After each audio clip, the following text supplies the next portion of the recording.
Have you ever wondered why India, one of the world's most populous nations, is not a permanent member of the United Nations Security Council?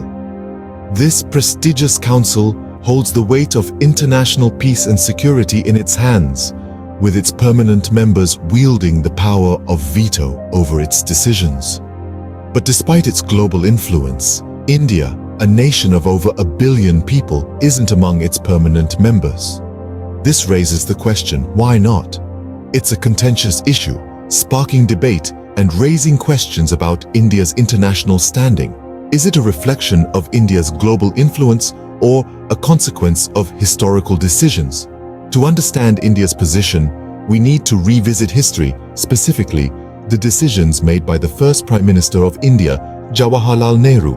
The year was 1955, and the United States offered India a seat in the Security Council. However, Nehru refused. This was a decision that would reverberate throughout history, shaping the geopolitical landscape as we know it. Nehru, the first Prime Minister of India, was a man of principle, and he stood steadfast in his resolve. He not only turned down the offer but went a step further, stating that India would only join the Security Council if China was also included. India's support for China's bid for permanent membership was a significant move that demonstrated the country's commitment to its principles and its belief in a balanced global power structure.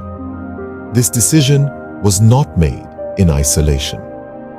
Nehru's sister, Vijaya Lakshmi Pandit, a prominent Indian diplomat, also threw her weight behind China's bid, reflecting a shared vision of international diplomacy within the Nehru family. But this decision was not without its consequences. The offer from the United States was a golden opportunity for India to secure a place at the high table of global decision-making, a chance to influence international policies and secure its interests. By turning it down, India not only missed out on a potentially game-changing opportunity, but also inadvertently strengthened China's position on the international stage. This decision is still felt today, as it has led to a shift in the balance of power, with China enjoying the benefits of permanent membership and the influence it brings. India, on the other hand, despite being a significant global player, still finds itself on the outside looking in. Nehru's decision was a pivotal moment in history, a missed opportunity for India that has had long-lasting effects. Scene script: China gained permanent membership in 1971, but what about India? The aftermath of Nehru's decision has been far-reaching, shaping India's standing on the global stage. While China's ascension to the Security Council in 1971 solidified its international prominence, India's chair remains conspicuously vacant. This absence echoes through the corridors of the United Nations, a stark reminder of what might have been. Nehru's noble intention to support China's bid has had unintended consequences for India's geopolitical dynamics. Now, China's support for Pakistan, a country with contentious relations with India, adds another layer of complexity to the scenario.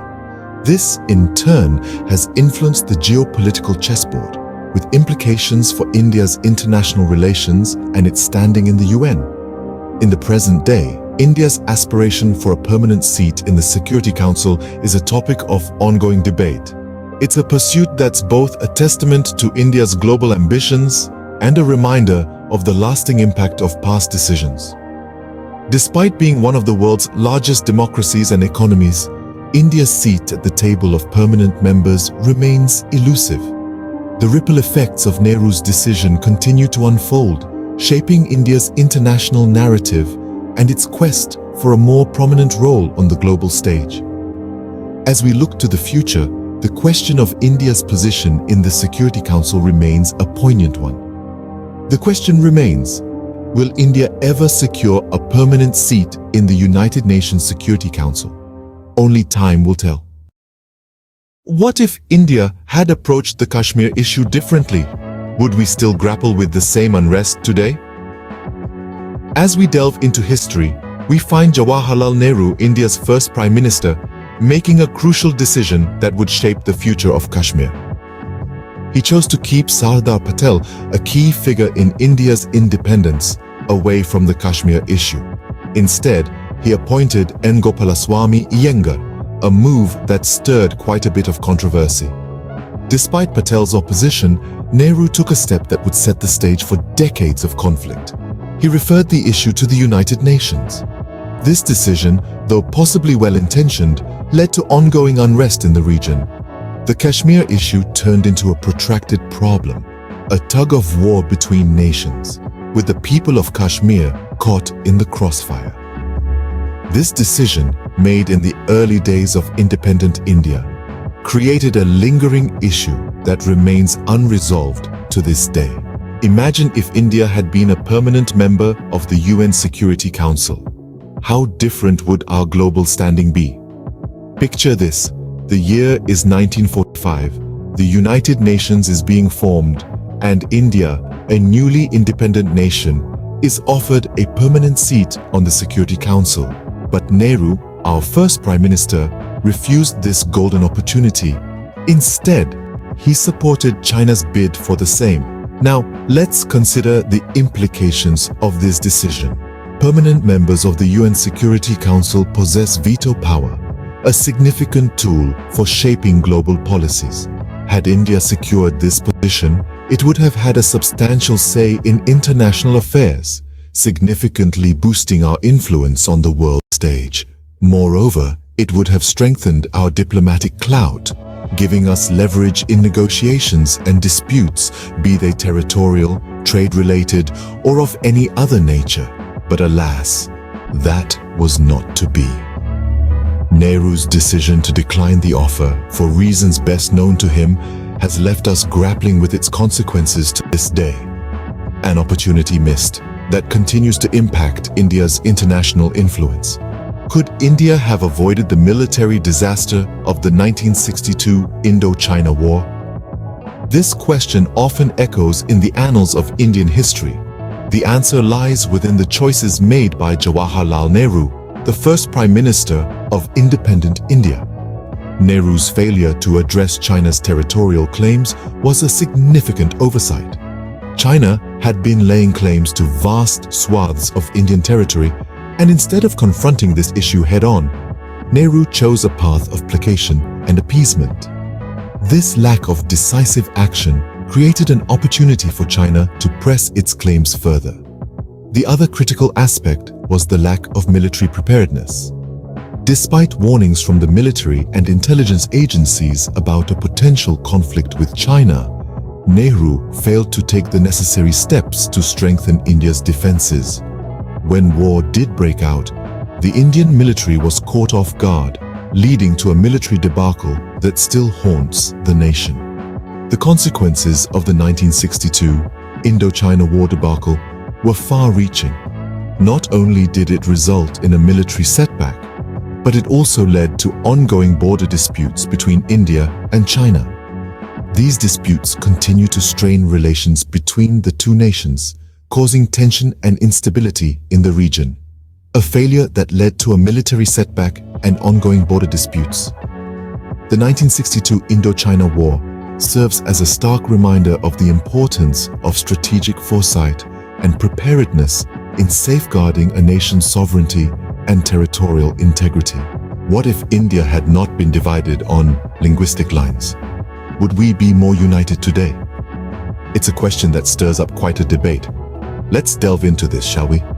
Jawaharlal Nehru, India's first Prime Minister, made a significant decision during his tenure. He acceded to demands for linguistic states. On paper, it seemed like a reasonable move, recognizing the rich tapestry of languages that make up India. But the reality proved to be quite different. This decision fragmented India into smaller units based on language, fostering a sense of division rather than unity. It led to discord and animosity among different linguistic groups as each state began to prioritize their language over the national interest. It's a classic example of how a well-intentioned policy can have unintended consequences. The repercussions of this linguistic division are still felt today, as India continues to grapple with issues of regionalism and linguistic chauvinism. So, while we celebrate the diversity of our languages, we must also acknowledge the divisions they have created. This decision continues to sow division and discord among different linguistic groups. Did Nehru's economic policies lay the foundation for India's economic troubles? One could argue that they did. Nehru's socialist policies, rooted in his idealistic vision for a self-reliant India, indeed led to a series of economic crises.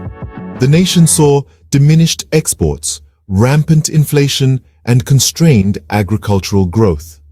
Nehru's dream of an industrially advanced India led to the nationalization of key industries. On the surface, this move aimed to prevent the concentration of economic power and to protect the interests of the poor. However, it ended up limiting economic opportunities for citizens, stifling innovation, and creating a culture of inefficiency in the public sector. His policies curtailed economic freedom, creating an environment where the government controlled the means of production and the private sector was heavily regulated. These decisions, made with the best of intentions, inadvertently constricted the Indian economy, hindering its potential for growth and development. These decisions paved the way for economic challenges that India continues to grapple with. Nehru's economic legacy serves as a cautionary tale on the far-reaching impacts of economic policy decisions.